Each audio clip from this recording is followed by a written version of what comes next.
Tua Gapat. Oke, balik lagi sama gue Yuda Pratama. Di video kali ini merupakan podcast atau bincang akhlak episode kedua dengan bintang tamu Udo. Siapakah Udo? Udo adalah saudaranya Arman. Delino Islam Muhammad. Udo adalah Delino Islam Muhammad. Dia teman SD, SMP, SMA gua. Sebarang Arman juga tentunya ya. Kemarin di episode pertama kita udah ngobrol sama Arman, bahas tentang lika-liku hidupnya Arman dan juga tentang sedikit tentang kopi ini, dan gak akan kita omongin lagi, makanya cek aja videonya di atas ini nih. Langsung aja tonton dulu sebelum ke episode 2. Nah, episode 2 ini sekarang tentang Udo. Gimana kabarnya, Dok? Alhamdulillah baik. Alhamdulillah kalau baik. Gak nanya ke gua, Dok. Gimana kabarnya? Gitu dong. Gue juga baik. Yang di belakang layar baik ya. Oke, siap.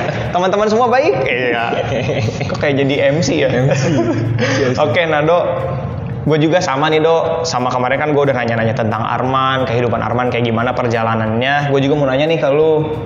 Jadi setelah kita berpisah nih SMA, Iya. apa yang lu lakukan? Pertama nganggur. Habis itu baru kerja. Nah, lu kan setahun break terus kuliah ya? Iya. Nah, di setahun break itu ngapain kerja? Nah, kerjanya apa, Dok? Kerjanya di ini perusahaan temen ibu gua, properti. Perusahaan Di bagian properti. properti, Properti. Nah, propertinya itu dia bikin perumahan atau kayak gimana? Bikin perumahan. Jadi lebih ke gimana ya? Lelangan bank nih. Yang disita-sita gitu. Disita gitu kan, terus dilelang. Terus bos gua nih kerjasama sama banknya, jadi ngebagusin rumahnya lagi. Kan banyak tuh rumah-rumah yang udah kurang layak huni, terus baru dibagusin lagi, terus abis itu dijual biasa. Kayak gitu ya. Lu sebagai apa, Dok, di perusahaan properti itu? Gue di sana sih ngomongnya sebagai akuntansi. Ngelola keuangan. Nah. Akuntan, ngelola keuangan. Jadi susah banget ya, kenapa jadi susah? Berarti lu bagian keuangan lah ya di sana. Keuangan.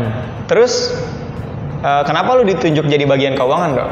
Soalnya mungkin dia tahu gue orang SMA-nya IPS kali ya. SMA IPS, belajar akuntansi. Terus juga dibimbing sih sama dia juga gini gitu. Oh, gitu. Jadi yang dipelajari di SMA sama SMP nggak begitu tidak apa? Begitulah ya. Tidak apa. Jadi intinya jadi kepake ya. Jadi makasih buat Bu Cucu sama Bu Tama ya yang udah ngajarin akuntansi ke kita. Bermanfaat kan, Dok? Apalagi gue jurusan akuntansi kuliahnya ya. Oh iya. Iyalah. Masih kepake, aduh. Suka ingat sama itu. Dua akuntansi. Nah, Dok, setelah itu di bagian properti, lu cuma di bagian keuangan aja atau lu juga ngerambah ke bagian-bagian lain? Gua ngerangkap ke bagian-bagian lain sih. Soalnya kan ngurusin data keuangan tuh seminggu sekali kalau nggak salah dulu tuh, gue lupa. Jadi sebelum yang lainnya selain ngurusin data keuangan, jadi kayak supirin bos kan. Nyupirin bos ke Jakarta, Bekasi atau Bandung atau kemana lah. Terus juga sempat nyupirin muat barang gitu ya. Lu yang bawa mobil kol buntung gitu. Bawa mobil kol buntung. Terus juga nuruninnya juga ya kan, bawa pasir gini. Oh, lu jadi ikut terlibat juga tuh kayak gitu. Biar cepet lah gitu. Iya. Berarti kalau lu nggak cuma di bagian keuangan, jadi lu mempelajari banyak hal dong di sana ya. Iya sih. Sebenarnya kalau misalkan kita masih muda pengen punya pengalaman, misalkan kita kerja di suatu bagian apa, kalau misalkan di bagian lain kita pengen tahu juga, kita lakuin aja, nggak apa-apa ya. Ya nggak apa-apa. Kalau misalkan disuruh gitu gimana dibolehin gitulah ya. Kalau diizinin kita mending nyari pengalaman aja, jadi tahu kan. Nah, yang lu pelajari nih, Dok, selama berapa bulan? 4 bulan ya? 4 bulan kerja di sana tuh gimana sih, Dok? 4 bulan kerja di sana ya banyak yang bisa dipelajari sih. Kayak kalau misalnya gue nganterin bos gue kan, terus juga ada pertemuan, gue jadi belajar cara ngadepin orang gimana, terus belajar ngadepin orang, terus bernegosiasi segala macem. belajar sedikit lah, 4 bulan doang. Nah, setelah yang 4 bulan ini, gue pernah dengar juga waktu itu katanya lu itu pernah jadi calo tanah gitu. Calo tanah? Pernah. Ngikut sih sebenarnya itu mah. Oh jadi calo tuh kan biasanya banyak ya. Kalau gue nanya ke bapak gue nih, katanya calo tanah tuh banyak. Dan lu ikut-ikutan aja. Gue cuma ngelihat doang, oh tanah ini mau dijual. Ya. Terus kayak yang ngikutin aja dah. Nah, kemarin Arman sempat nyinggung nih di video pertama itu, katanya Arman sedikit mengenal namanya dunia persilatan. Kalau lu gimana dunia persilatan? Dunia persilatan ya cuma gimana ya dunia persilatan? Gua jujur masih bingung nih. Persilatan tuh apa? Dunia persilatan tuh kayak dunianya para jawara kali ya. Jawara. Jawara lah. Itu kan silat jawara kan. Para jawara Cikampek Raya lah gitu. Jadi setelah 4 bulan itu kan lu udah kayak gitu, udah tahu dunia persilatan, pernah jadi calo tanah. Terus lu memutuskan buat kuliah di Bali kan kalau nggak salah? Iya, di Bali. Nah, di sana lu ngambil jurusan apa, Dok? Di sana ngambil jurusan desain fashion. Desain fashion. Nah, desain fashion tuh gimana sih? Gue nggak ngerti. Apa bedanya sama desain-desain yang lain? Bedanya sama desain yang lain ya, kalau desain fashion ya ngerancang fashion. Kalau yang lain ngerancang jurusannya masing-masing. Oh, kayak misalkan gue kenalnya DKV. DKV itu biasanya ngerancang apa tuh tugasnya? DKV itu kan desain komunikasi visual, itu kayak lebih ke spanduk atau iklan segala macem sih setahu gue ya. Gue nggak begitu mendalami juga, tapi teman-teman gue ya begitulah, pada bikin logo, bikin kayak spanduk, brosur, terus segala macem. Mereka emang jagonya emang. Kalau lu ngegambar baju gitu ya? Wah, jangan-jangan baju yang beredar sekarang hasil gambaran lu. Bahaya si Udoy bisa mendesain sesuatu terjadi trending. Nah, lu emang passion, Dok, ngambil jurusan itu? Lu anak seni, kenapa sih lu ngambil jurusan itu gitu? Kenapa gua ngambil jurusan itu sih? Gua hobi gambar sih sebenarnya. Lu hobi gambar? Meskipun gambaran pas-pasan gitu, nggak bagus-bagus amat, tapi gua suka aja ngegambar. Tapi gambarnya gambar pakai cara yang tradisional, manual, pakai pensil, nggak digital. Oh, bukan digital. Kalau lu suka gambar digital, lu masuk jurusan apa? Mending apa? Iya tuh, kalau digital bagus tuh masuk DKV, kalau nggak interior. Oh gitu. Soalnya kepake kan kalau fashion kepake, tapi fashion lebih manual seringnya. Kayak gitu. Terus nih, waktu gue liat IG lu zaman-zaman kuliah awal, wah, si Udo kenapa rambutnya jadi merah, jadi kayak Naruto? Tah, apakah anak seni itu seperti itu, Dok? Wah, anak seni itu macem-macem lah pokoknya. Atau lebih parah dari lu banyak, Dok? Ya, kalau menurut gue sih ya gitulah pokoknya. Bebas. Maksud gue nggak parah banget sih, maksudnya. Gak parah. Bebas banget gitu. Bebas banget. Mereka tuh bebas banget. Rambut panjang, bertato, ditindik, pakai training ke sekolah. Pakai training? Iya, training, pakai kaos, pakai ya gitulah pokoknya, bebas banget. Wah, celana bolong bisa kali ya? Bisa. Wah, anak seni. Tapi emang dosennya ada yang gitu juga nggak? Atau dosen tetap rapi? Kalau dosen di jurusan gue mah rapi sih. Oh, rapi gitu ya? Kali aja dosen pakai celana training, sepatu futsal gitu kan? Enggak sih. Itu dosen olahraga kan? Olahraga. Ingat kan waktu SD suka ada orang-orang yang sekolah pakai sepatu futsal? Ada beberapa orang. Ingat nggak? Ada gitu. Ada. Kalau di sekolah lain, sekolah kita mah enggak. Makanya siapa anjir?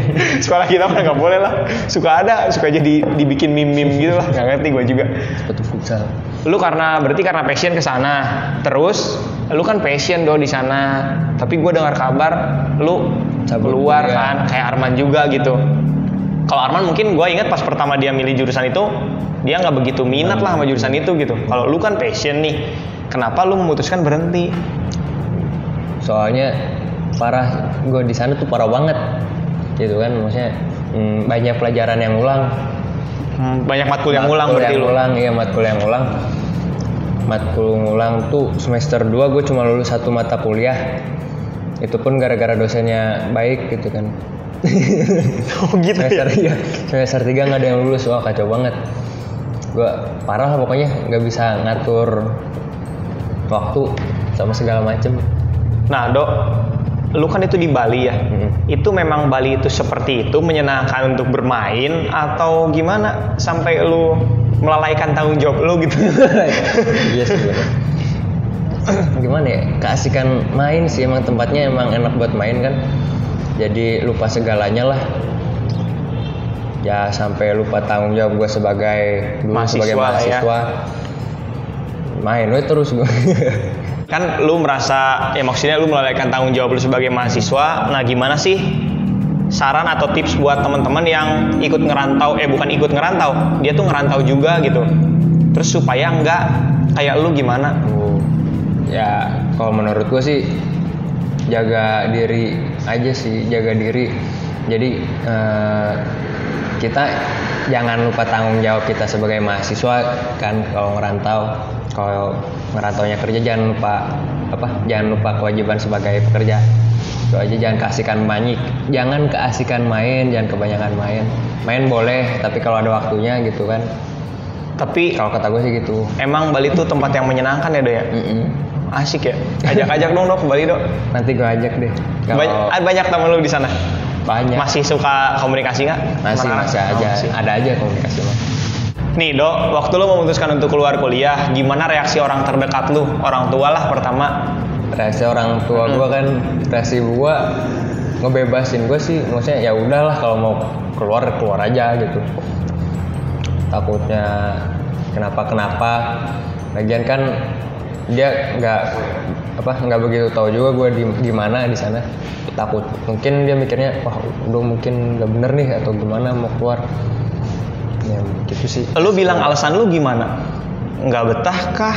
Nggak mau kuliah kah atau gimana gitu ke orang tua lu, sampai orang tua lu ngebolehin? Maksudnya biasa aja gitu. Gua kaget kalau gua yang iya sih. Hal itu terjadi sama gua.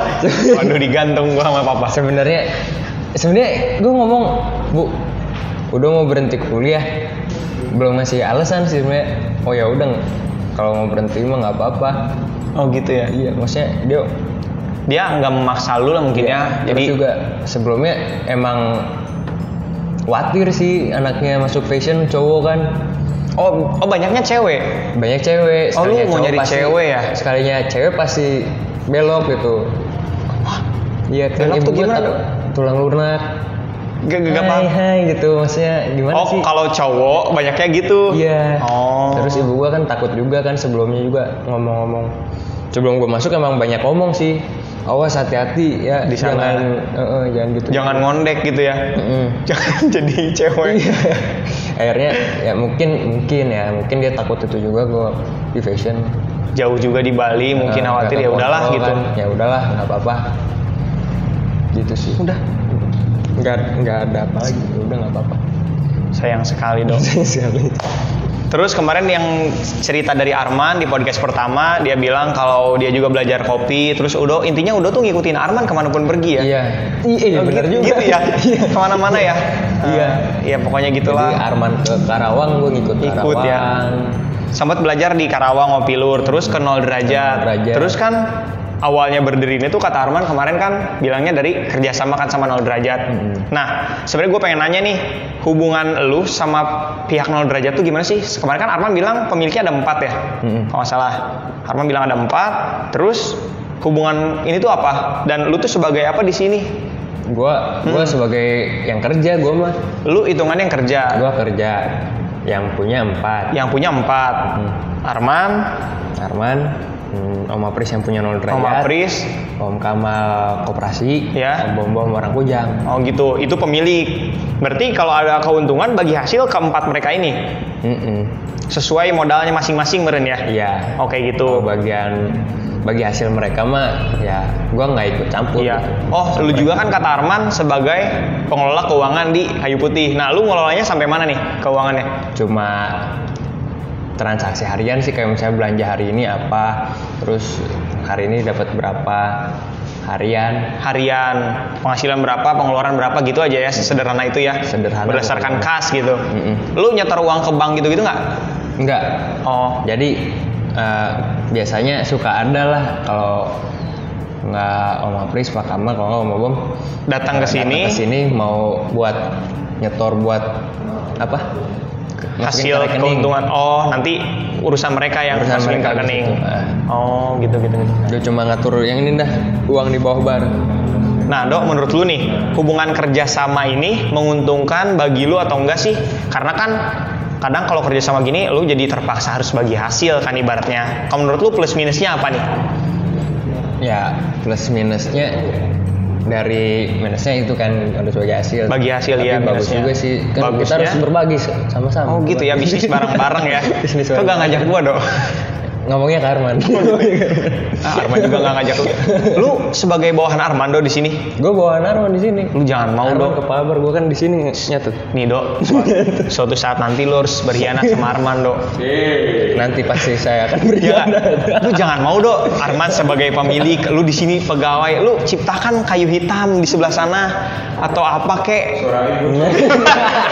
Oh, ada di belakang. Tapi ya karena saudara juga ya, Dok ya. Yang penting ada kegiatan, bener gak sih, Dok? Iya, bener. Ya, Daripada Arman juga baik kan kalau ya, Dok ya.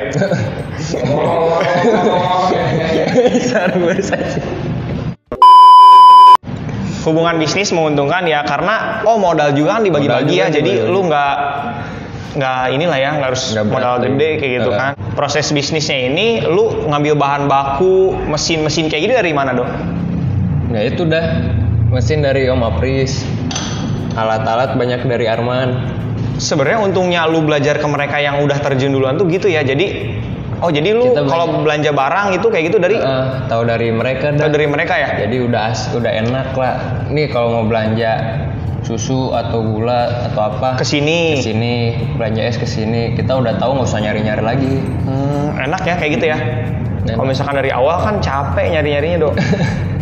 Terus kalau misalkan ada yang ngirim barang ke sini, ngirim es kayak tadi ya, Iya, tadi ngirim kayak es ke sini langsung, ngirim susu, simple sirup dan lain sebagainya, enak lah pokoknya mah.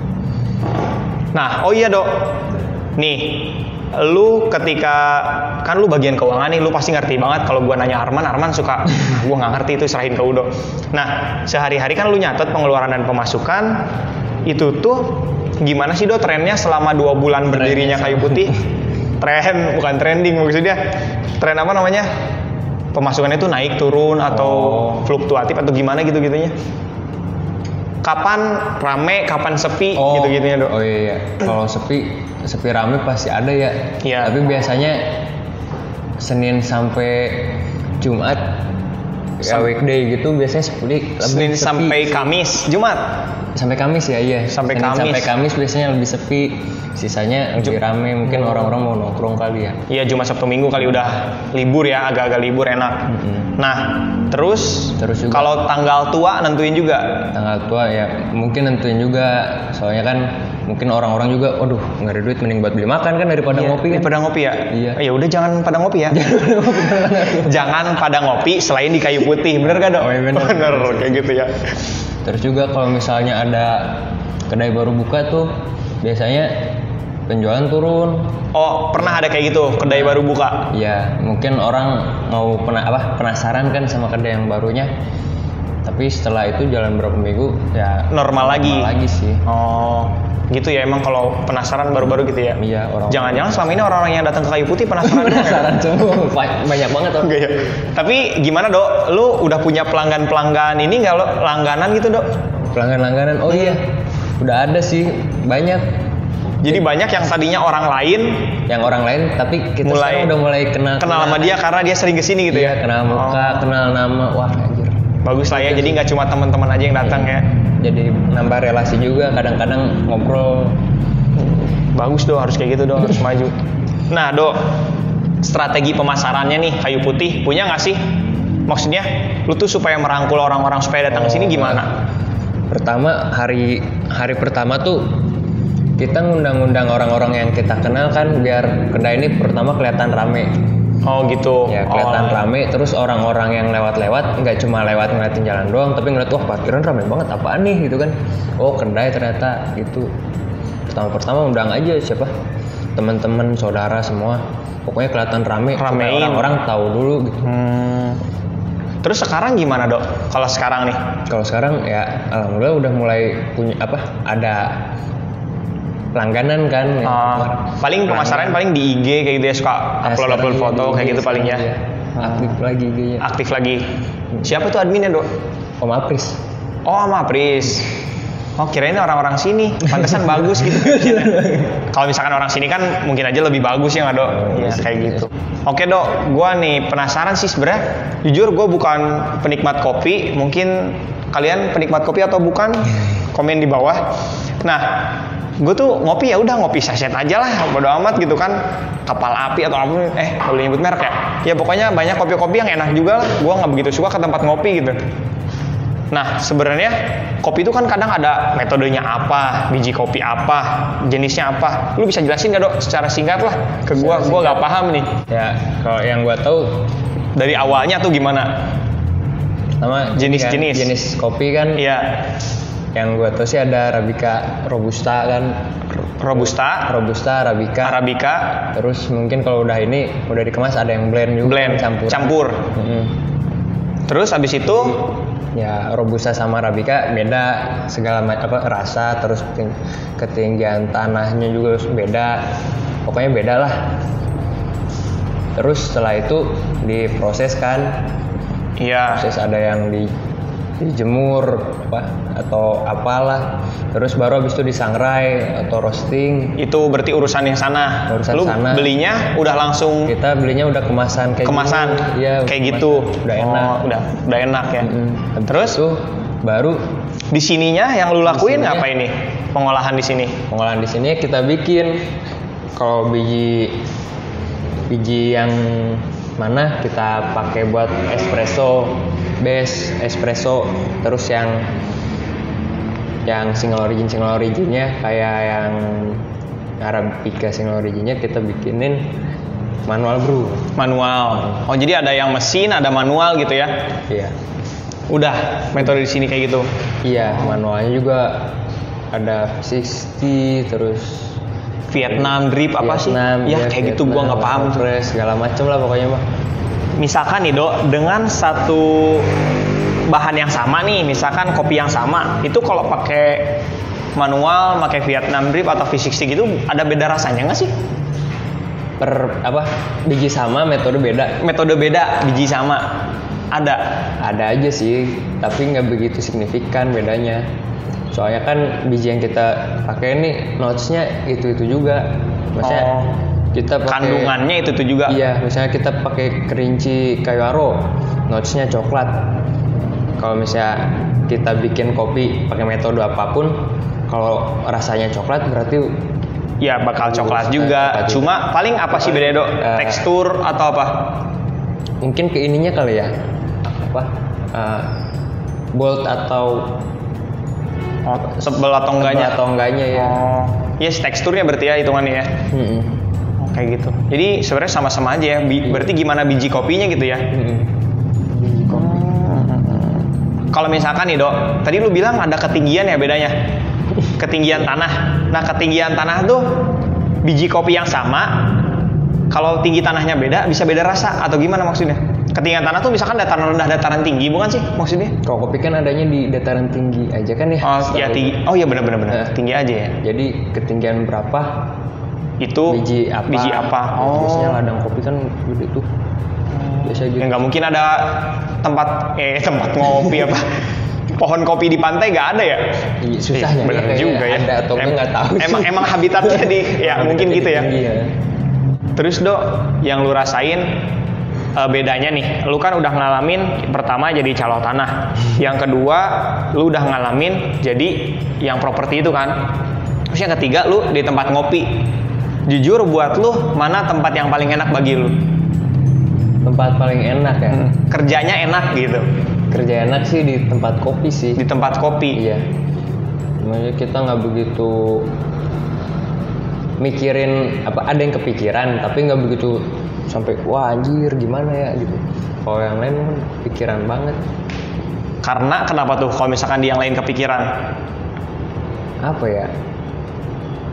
Apa karena di sini tuh bosnya Arman, saudara lu, jadi lu bisa sedikit? Mungkin sih, maksudnya di sini setiap tempat kerja pasti ada tekanan kan? Iya betul. Kalau misalnya di sini ada tekanan tapi nggak begitu nggak begitu parah Menekan, gitu. nggak begitu menekan. Soalnya setiap harinya kan kita kerja begini.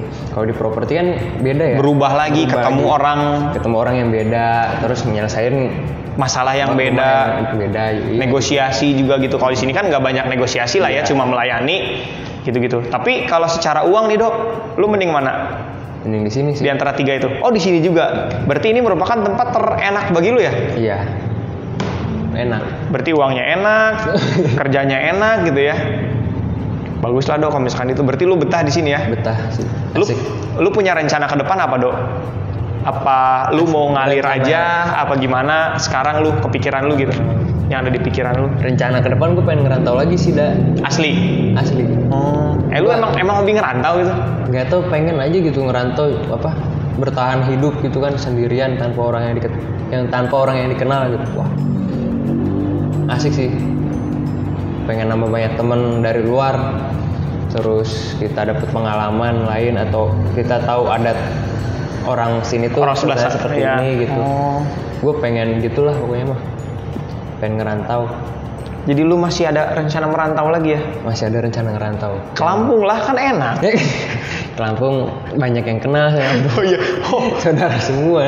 Lupa tadi kita ngobrolnya di belakang layar ngomongin Lampung. Jadi Udo juga pernah ke Lampung. Emang Bapak Udo di Lampung ya? Iya. Banyak saudara-saudara juga sempat nawarin buat kuliah di sana gitu-gitu juga. Cuma karena kurang dekat lah sama saudaranya gitu ya. Jadi nggak enak aja gitu. Nggak enak. Jadi lu emang pengen ke tempat atau ke suatu kota yang lu sendiri gitu di sana ya? Nggak mau ada yang kenal sepupu-sepupu kayak gitu. Pokoknya pengen bertahan hidup sendirian. Bertahan hidup. Ngetes kita tuh segimana sih? Gitu. Jajal ilmu. Itu segimana tuh? Nah jadi beberapa waktu yang lalu gue bikin pertanyaan kan, open question di IG gitu, nanyain tentang lu sama Arman, dan ada beberapa pertanyaan. Bersedia menjawab? Oke. Siap. Pertanyaan pertama dari Mustika Sonia. Definisi akhlak yang baik itu seperti apa? Akhlak yang baik. Karena ini kan kita bincang akhlak nih. Jadi Sonia nanya kayak gitu. Gimana? Definisi akhlak yang baik.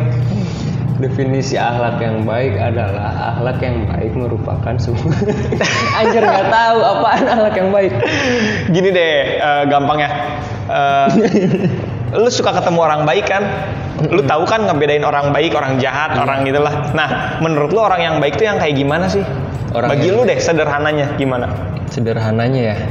Orang baik ya orang yang peduli sama kan. Terus orang yang nggak dendaman, maksudnya nggak suka balas dendam. Kalau menurut gue sih gitu. Tapi ya balik lagi ke orangnya lagi sih. Kalau menurut kalian apa sih? Apa jadi kayak ini ya? Ya udah Dok, makasih ya udah diundang. Saya. Pertanyaan selanjutnya ini dari Mohzaki Nur Iksan. Ini khusus buat Udo nih pertanyaannya. Si Ihsan. Kenapa sih suka grogi atau tremor kalau bikin art latte diliatin sama Ukti? Ya benar. Jawab.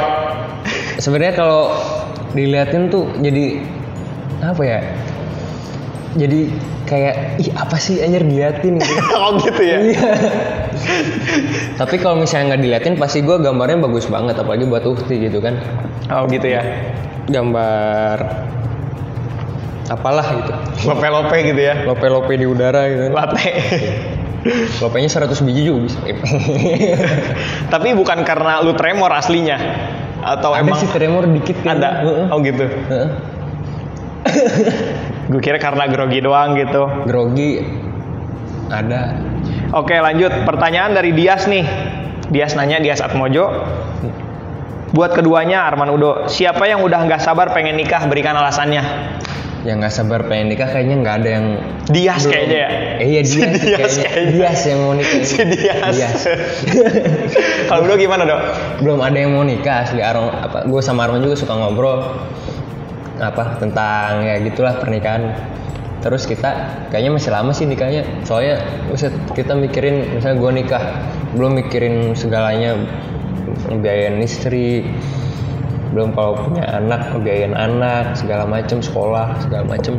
Maksudnya gue masih belum bisa lah buat ngatur keuangan rumah tangga atau apa gitu ya. Belum siap lah ya. Iya, buat sekarang, buat diri gue sendiri aja belum siap gitu, apalagi buat nanti dua kepala. Jadi berapa tahun lagi dok mau nikah dok? Nggak tahu, sedikasinya aja deh. Sedikasi. Yang mau datang aja ke Kayu Putih dan ngopi dulu ya. Ntar dibikinin latte sama Udo. Kopi. Oke, pertanyaan selanjutnya dari Suci Yulida. Hai kalian, kenapa pilih kedai kopi padahal kedai kopi udah banyak banget? Kenapa pilih kedai kopi? Karena Arman bikin kedai kopi ada ya? Iya, karena Arman bikin kedai kopi, gue mau ngikutin aja. Sederhana itu hidup Udo, ngalir aja, santai aja. Santai aja. Karena Arman gitu ya. Jadi jawabannya udah dijawab sama Arman ya? Dijawab sama Arman. Oke, sip Udo. Ngikutin. Keren sekali. Masih ada pertanyaan lagi dari Andini 98. Kalau lagi sedih biasanya ngapain? Kalau lagi sedih gue biasanya merenung. Ya kalau mau ke genteng gue ke atas genteng kan sambil ngeliatin langit. Wah asik banget. Oh enak ya? Enak. Oh, gimana tuh? Kayak apa ya, kita tuh mikirin suatu hal yang ngebuat kita stres dengan pemandangan yang bagus gitu. Jadi udah aja enak gitu. Enak aja. Kan kalau Arman kemarin bilang dia punya caranya buat ngilangin sedihnya tuh apa ya namanya? Iniin kegiatannya. Ya banyakin kegiatan sampai tidur lagi sampai bangun lagi. Kalau lu ngelamun ya, apakah ngelamun merupakan sebuah kenikmatan bagi lu dok? Iya sih. Gimana tuh dok? Gimana seseorang bisa menikmati kelamunannya? Gimana ya, kalau kita lagi sedih kan biasanya kalau merenung nambah emosi kan. Iya. Emosi mau nangis lah atau mau marah lah. Jadi kayak kita merenung gitu kan, nikmatin pemandangan sama ngerasain emosi kita tuh, wah anjir gua kok gini banget itu. Jadi enak gitu tuh ya? Jadi ibaratnya lu melepaskan emosi lu aja itu, dan itu wajar ya nggak sih? Iya sih. Maksudnya kalau misalkan ya jangan terlalu di apa ya? Yang penting gua nggak ngerugin orang lain gitu kan. Itu intinya ya. Emosi daripada ngelepasin emosi mukulin anak orang kan. Daripada marah-marah gitu kan ya. Mending sendiri gitu. Merenung liatin. Ini sendiri ya, bener-bener. Arman punya cara unik menyibukkan dirinya. Kalau Udo yang penting gak nyakitin orang lain. Bisa. Oke. Dengan cara melamun ya. Emang kadang ngelamun tuh asik sih. Emang asik kan ngelamun? Iya. Coba kita ngelamun di 1 menit aja. Tuh kan. Pertanyaan selanjutnya dari Ranugraha. Nah, dia nanya bagaimana cara agar kita yakin dalam mengambil keputusan yang sulit dan siap dengan segala resikonya. Gimana? Gue nih orangnya gimana ya? Mengalir aja gitu kan. Mengalir. Jadi keputusan yang diambil sama gue biasanya saran dari orang-orang yang gue terima ya, dan gue lakuin. Apapun resikonya ya udah ngalir aja. Oke dok, segitu aja. Pertanyaan juga udah habis. Udah bingung mau ngomong apa lagi. Makasih udah ngeluangin waktunya. Semoga lu emang nyaman di sini, kerja di sini, enjoy juga. Terus semoga lu nanti suatu saat nanti bisa ngerantau lagi. Tinggalin aja Arman ya, bikin kayu hitam di seberang sana di Sumatera. Oke, jangan lupa buat kalian datang ke Kayu Putih, tempatnya di dekat Polsek Cikampek, di seberang Masjid Cikampek ya. Masjid Agung nggak sih? Masjid apa sih itu pokoknya? Itu pokoknya Polsek aja. Polsek aja intinya ya. Datang ke sini, coba kopi di sini, nongkrong sama Udo. Ini Udo baik. Buat Uhti juga tuh yang suka sama Udo. Silahkan datang. Nah, oke, jadi gitu aja teman-teman. Sekian untuk video hari ini. Terima kasih. Jangan lupa klik like, comment, dan subscribe, dan nyalakan lonceng notifikasi biar nggak ketinggalan video selanjutnya. Nah, kira-kira menurut kalian siapa nih bintang tamu selanjutnya yang akan ada di episode 3? Rekomendasiin siapa? DM aja ke Instagram MJP Yuda atau komen di bawah. Yuda Pratama pamit dan Udo pamit. Undur diri. Terima kasih atas perhatiannya. Wassalamualaikum warahmatullahi wabarakatuh.